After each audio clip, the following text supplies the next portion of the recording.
It feels as though I've been away for an epoch or two, but glad to be back.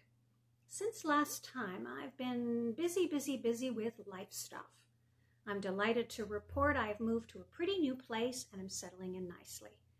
And yes, the process was just awful, as moving always is.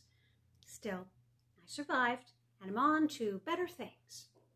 I've also been happily involved with a local Seattle organization near and dear to my heart, and want to tell you about them and how I came to know them.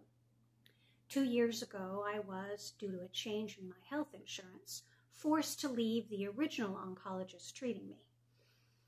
Whew, not surprising, this move was wrenching at first and left me pretty raw. However, as is so often the case for me, this unwelcome change brought unexpected benefits and great new people into my life. I've been delighted with the new clinic and with my new oncologist, whom I've written about before. My amazing new doctor not only encourages me to have hope, but also kicked my well-padded tushy into gear to take better care of myself, become stronger physically, and to get past the terror of the diagnosis. She listened so well in our early visits, recognizing I needed more help than just the medical. She directed her team to work with her social worker on staff to help me find sources of financial aid, as well as to nail down a reliable funder for my wildly expensive cancer meds. Among those financial aid angels was the Northwest Hope and Healing Foundation. Their mission, as stated, is deceptively simple. Per their website, it reads, "At Northwest Hope and Healing, our mission is to contribute to the healing of those being treated for breast or gynecologic cancer in the Puget Sound region by providing immediate assistance, community, and ongoing survivor support." Since 2022, I have benefited from them through a generous gift of grocery store cards. I cannot state how fervently I welcome this gift. As I've noted before in this vlog, the devastation of this disease includes the financial as well as the physical and psychological. With my income suddenly diminished, things like grocery shopping became pretty scary and depressing. Having this unexpected largesse from the foundation has helped so much, and in spring of this year, I started to benefit from them in another unexpected way. Last April, my lovely doctor let me know about the foundation's annual fundraising event, an auction fashion show taking place in the summer. As she knows and shares my love of fashion, she asked me if I'd be interested in volunteering.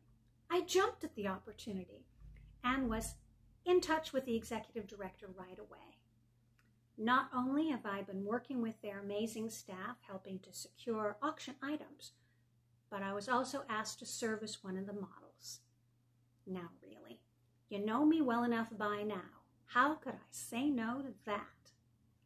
August 18, 2024, Life in Color, the annual Northwest Hope and Healing Foundation's annual event takes place. For those of you reading this, here's the website. Just listening? You can find them at nwhopeandhealing.org. If you're interested, there's still time to lend your support. I'd also like to take a moment to thank those artist friends who've stepped up and graciously donated gorgeous pieces for the auction, and to my women friends who will be attending and cheering me on. God love you all. And speaking of love, a couple of weeks ago, I had the opportunity to meet with the foundation staff, board members, past models, and the current models who will be walking the stage with me for this event. It was a lovely affair, held in the showroom of one of the clothing stores providing the fashion we'll be modeling. Meeting the board and the staff at the foundation was terrific, but it was meeting and sharing stories with the other models. Breast cancer patients all. That was so remarkable and so full of joy and also tears. Perspective. Perspective. I've not had a fun time with my own battles with this stupid disease, but this meet and greet reminded me of how much harder it can be. I met a woman much younger than I, with the same diagnosis, just trying to hang in and hang on long enough to see her children grow from toddlers to grade schoolers.